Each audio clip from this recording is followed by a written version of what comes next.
Good afternoon. Here we are, the last week of our course, and I just want to start by saying I hope that all of you are safe from all the fires that are raging around our state right now. Kind of a scary time, so we are praying for all of you that fires will not reach you or damage any of your homes or belongings. I want to start with a little bit of feedback on the grant project. I've only read a couple of them, not all of them. A few of them were very, very general, not specific enough to ever come under consideration for grants because they just lack the specificity that's required in the directions and for any kind of a grant application. So if I am scoring yours and there is need of much improvement, I will send you an email. You can go back and make some corrections to those so that your grade won't be impacted.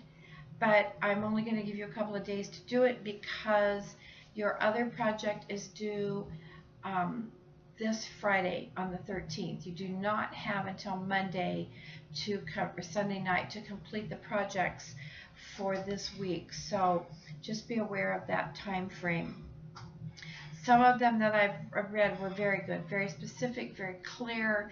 I would have no hesitation in thinking that those proposals would be granted because they did meet the requirements for the project and for the writing. So let's talk a little bit about what you're going to be required to do this last week and not much extra. You do have a couple of videos to watch. They're a little longer. The first one, The Nerd's Guide to Learning Everything Online, is about 18 minutes long. It's a video by the man that wrote The Fault in Our Stars. Some of you might be familiar with that book or that movie.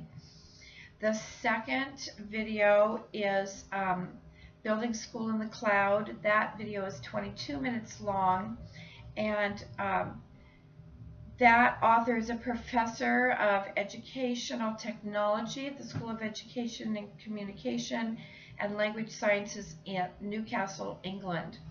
So both very interesting. I think that you'll find them informative, so give those a watch. That's all that you have in the requirements this week other than 2 discussion board entries. And I noticed a couple of you were already on target with those. One of your discussion boards asks, after you've viewed the video Build a School in the Cloud, that you are to discuss your thoughts on his ideas. And the second discussion board asks you to respond to what you found purposeful or something that you can immediately apply in your own educational setting, something from this course. And what were some triumphs and challenges that you experienced during your engagement with these various technology tools? So those are the only 2 new requirements that need to be completed. They do need to be completed by Friday, those entries on discussion board.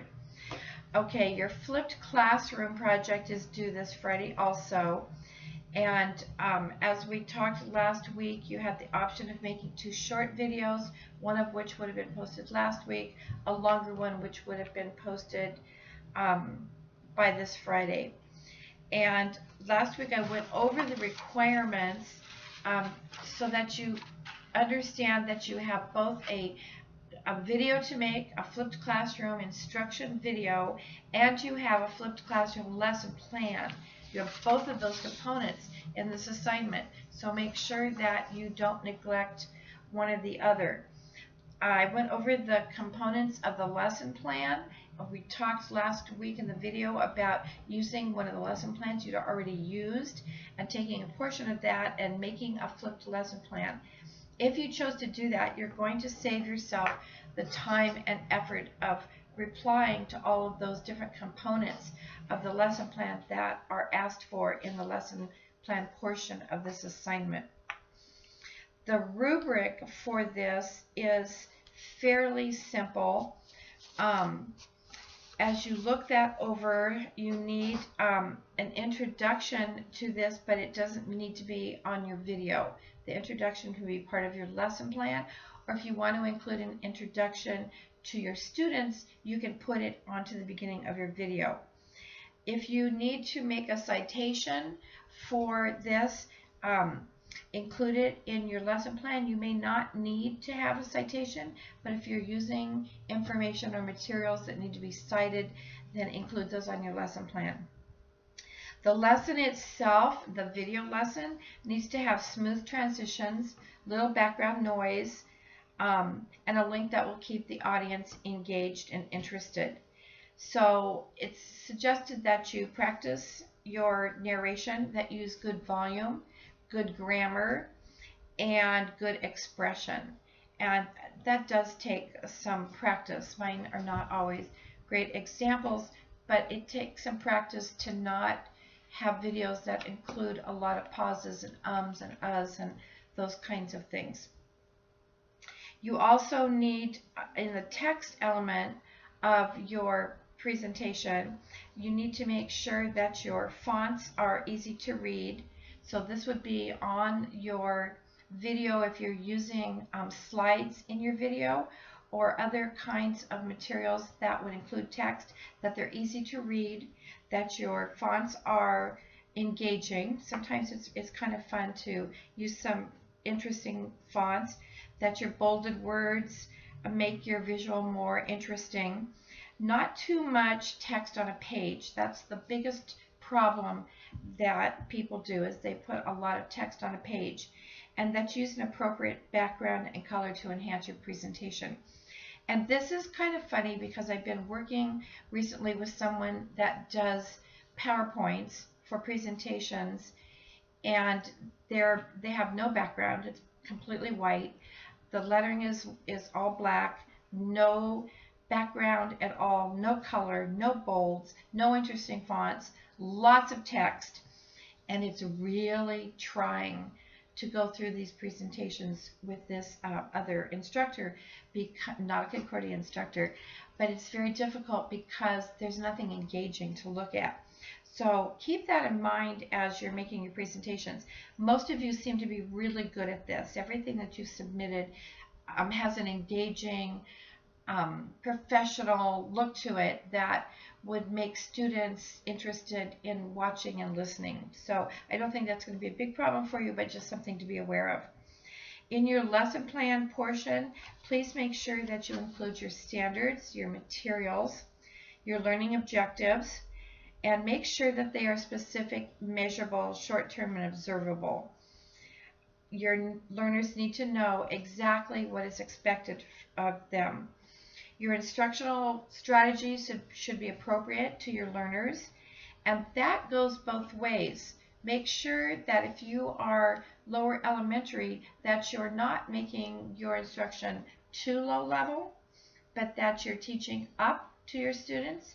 And if you are working with older students, that you're not making it too babyish or easy. So I always recommend that teachers think about teaching up rather than teaching down.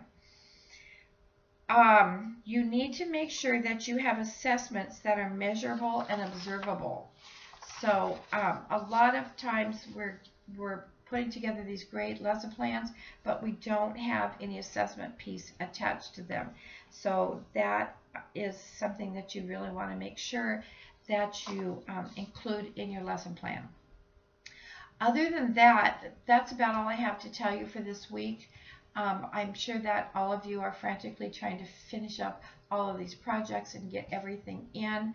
I have a very short turnaround time for grades, so please make sure that you get things in on a timely basis because the next course starts the following week. I personally have a couple of courses coming up in the following week, so I will be looking at grades at least by Saturday.